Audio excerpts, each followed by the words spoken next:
और इस बीच एक और बड़ा अपडेट है, आपको बता दें उत्तर प्रदेश में बीजेपी और आरएलडी गठबंधन का ऐलान हो गया है। उत्तर प्रदेश की 80 सीटों में से बीजेपी ने 51 सीटों पर उम्मीदवार घोषित कर दिए हैं। 51 सीटों में से 44 सीट पर मौजूदा सांसदों को मैदान में उतारा गया है और 7 नए चेहरे हैं जिन्हें मौका दिया गया है। तो 51 में से 44 सीट पर मौजूदा सांसदों को मैदान में उतारा गया और 7 नए चेहरों को मौका दिया गया है। उत्तर प्रदेश की जब हम बात कर रहे हैं तो सोशल इंजीनियरिंग की बात कर लेते हैं, क्योंकि सियासत में ये जो शब्द है ये बड़ा चर्चा में रहता है। पहली लिस्ट में टिकट 51 दिए गए उत्तर प्रदेश में, जो रिपीट किए गए हैं सांसद वो 44 है।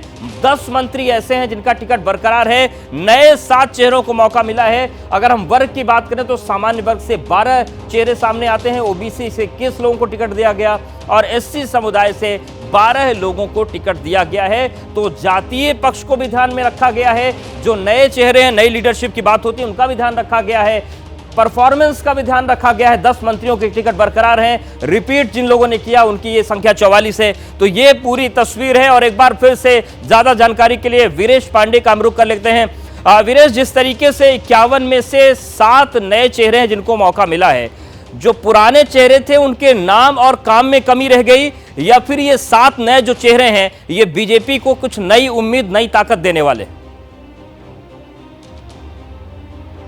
देखिए, मैं अखिल भारतीय स्तर पर अगर बात कर लो, यूपी के साथ साथ सबसे ज्यादा यहाँ सीटें हैं तो वाणी संयम, आप अंकित से पूछ रहे थे टिकट क्यों कटा, वाणी संयम सबसे बड़ा रहा है मूल में। चाहे वो साध्वी प्रज्ञा हो, चाहे रमेश बिधूड़ी हो, चाहे प्रवेश वर्मा हो, और जिनके होल्ड हैं नितिन गडकरी हो, चाहे कैसरगंज के ब्रिजभूषण शरण सिंह हो, बहुत सारे ऐसे गिरिराज सिंह हो, ये लोग भी जो वाणी संयम नहीं रख पाए, उनके टिकट कट गए या उनको होल्ड पर रख दिया गया। बहुत सारे ऐसे केंद्रीय मंत्री हैं, चाहे नितिन गडकरी, गिरिराज सिंह, अनुराग ठाकुर राव, इंद्रजीत सिंह, अश्वनी चौबे, वीके सिंह और नित्यानंद राय, इनके भी टिकट को होल्ड कर दिया गया है। तो ऐसे में आपने यूपी की बात की तो मैं यूपी में बताऊं कि जिनको टिकट मिल गया वो भाग्यशाली थे। ये देश के लिए अमृतकाल है तो भारतीय जनता पार्टी के कार्यकर्ताओं के लिए भी अमृतकाल है। मोदी के नाम पर, कमल के नाम पर जिसको टिकट दे दिया वो लोकसभा के दरवाजे पर दस्तखत देगा। और ऐसे में भारतीय जनता पार्टी ने फैसला जिसके लिए कर लिया है, चाहे वो 4 बार के, 5 बार के बुजुर्ग हो चुके, चाहे अगर सीमा की बात करें तो सारी सीमाएं टूट गई। 75 के ऊपर हेमा मालिनी को भी मिल गया, जगदम्बिका पाल को मिल गया, महेंद्र पांडे को मिल गया। बिल्कुल वीरेश जी, आपने बड़ी महत्वपूर्ण बात की है। और बीजेपी के जो सितारे हैं इन्हीं पर बात कर लेते हैं। बीजेपी ने दिल्ली में बड़ा उलटफेर किया है। बीजेपी ने दिल्ली की 5 सीटों पर उम्मीदवारों का ऐलान किया और 5 में से जो 4 सीटों पर नए चेहरे उतार दिए। आप देखिए, और कुछ हम बीजेपी के सितारों की बात करते हैं तो हेमा मालिनी को मौका मिला है मथुरा से, जैसा कि वीरेश जी बता रहे थे। दिनेश लाल नेहरुआ आजमगढ़ से जीते हैं, उपचुनाव से आए थे सदन में। रवि किशन को गोरखपुर से एक बार फिर से मौका मिला है। मनोज तिवारी को उत्तर पूर्वी दिल्ली से टिकट मिला है। ये पहली लिस्ट के वो भाग्यशाली सांसद है क्योंकि बाकी 4 को मौका नहीं मिला, नए चेहरे आ गए। पवन सिंह जो कि स्टार गायक भी हैं, एक्टर भी हैं, उनको आसनसोल से टिकट मिल गया है। तो ये पूरी तस्वीर है। और अब चलिए सितारों पर बात कर लेते हैं वीरेश जी। ये जो सितारों की बात की जा रही है, इस तमाम सितारे हैं, भाग्यशाली सितारे हैं। नीरज जी, ये जो सितारों को उतारा गया है, मौका दिया गया है, क्या ये वो सीटें हैं जहां पर सितारों को उतारना जरूरी था? खासतौर से हम आसनसोल की बात कर लें। देखिए बात अगर करें तो हिंदी जो सिनेमा है, वीरेश जी, मेरा नीरज जी सवाल से ज्यादा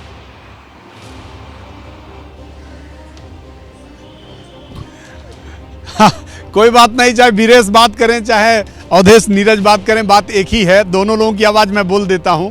दरअसल आसनसोल से इसलिए उतारा गया कि आसनसोल में भी भोजपुरी रिहायशियों की संख्या बहुत बड़ी है। वहाँ पर शत्रुघ्न सिन्हा सांसद हैं और शत्रुघ्न सिन्हा के बदले बलिया के एक युवा पवन सिंह को उतारा गया। पवन सिंह की बहुत बड़ी फैन फॉलोइंग है, खासकर भोजपुरी इंडस्ट्री में।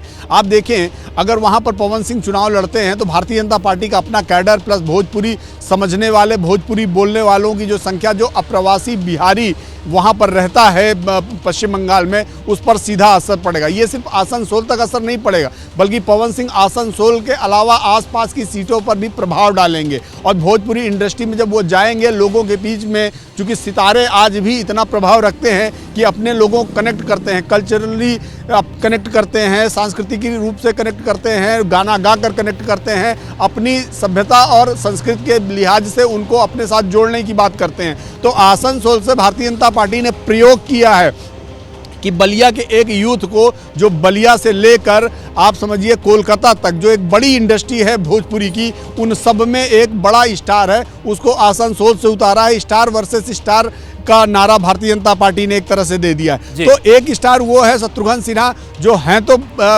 पटना के रहने वाले, बिहार के हैं, लेकिन उनकी पूरी ज़िंदगी हिंदी फिल्मों में रही और अब वो उनकी उम्र भी एक अंतिम पड़ाव की तरफ है, एक बड़े बहुत ज़्यादा उम्रदराज भी होगा। और एक ऐसा युवा जो यूथ है, भोजपुरी इंडस्ट्री का स्टार है, अगर दोनों के बीच टक्कर होती है तो मुझे लगता है चुनाव बहुत कांटे का होगा। और आपको याद हो कि इससे ठीक पहले अगर आप देखें तो आसनसोल से इससे पहले भी एक स्टार ही था, गायक ही था, बाबुल सुप्रियो, जो कभी भारतीय जनता पार्टी से सांसद हुआ करते थे, बाद में भाजपा छोड़कर वो टीएमसी में चले गए और टीएमसी ने उन्हें विधानसभा के जरिए सरकार में शामिल कर लिया। तो देखा जाए तो आसनसोल में एक माइंडसेट है, स्टार वाली माइंडसेट है, और उसको भारतीय जनता पार्टी बहुत अच्छे से समझती है। इसीलिए स्टार वर्सेस स्टार का यहाँ पर भारतीय जनता पार्टी ने एक नया प्रयोग शुरू तो सितारों के इर्द गिर्द यहाँ की राजनीति घूमती है, लेकिन दिल्ली में कई लोगों के सितारे बदल गए और कईयों के बिगड़ भी गए।